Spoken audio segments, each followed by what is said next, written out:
కాబట్టి రేపటి దినములో అనగా పునరుద్ధానపు ఆరాధన, ఆదివారపు ఆరాధనలో ప్రపంచమంతా కూడా జరుగుతున్నటువంటి పరిశుద్ధ ఆరాధనలకు ప్రతి వారిని దేవుడు బలపరిచినట్లు, సంఘాల మీదకి, సేవకుల మీదకి, విశ్వాసుల మీదకి ఎలాంటి పోరాటము రాకున్నట్లు దేవుని కాపుదల కనుదృష్టి ఉండి బలపరిచినట్లు, ప్రతి సంఘాల్లో ఉజ్జీవము, ప్రతి సంఘాలని పరిశుద్ధాత్మదేవుడు నడిపించినట్లు, బోధించే సేవకులను, ఆరాధించే పిల్లలను, ప్లే చేసే టీం వారిని, విశ్వాసులను దేవుడు బలపరిచి రేపటి దినంలో ప్రతి ఆరాధనలో దేవుడు మహిమకరంగా వాడబడాలని అందరూ కూడా ప్రార్థన చేద్దాం.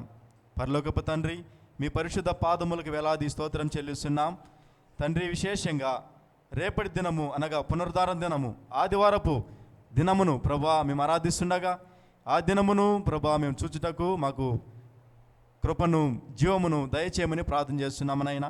రేపటి దినంలో ప్రపంచమంతా జరుగుతున్నటువంటి పరిశుద్ధ ఆరాధనలో మీ నామాన్ని మహిమకరంగా వాడుకోమని ప్రార్థన చేస్తున్నాం. సేవకులను బలపరచండి, విశ్వాసులను ఐక్యతపరచండి, ప్రయాణాలకు కావాల్సిన ప్రతి వాటిని సిద్ధపరిచి కాలాన్ని సమయాన్ని అనుకూలపరచమని మా ప్రభును ప్రియరక్షకుడైన యేసయ్య నామములో ప్రార్థిస్తున్నాము తండ్రి.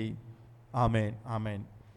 ఇంతవరకు చాలా చక్కగా పాటల ద్వారాను, ప్రార్థన ద్వారా, ఆరాధన ద్వారా దేవుని నామాన్ని మహిమపరుస్తూ ఈ యొక్క లైవ్ ప్రోగ్రామ్ని వీక్షిస్తున్నారని నేను ప్రభు పేరట ఎంతో విశ్వసిస్తున్నాను.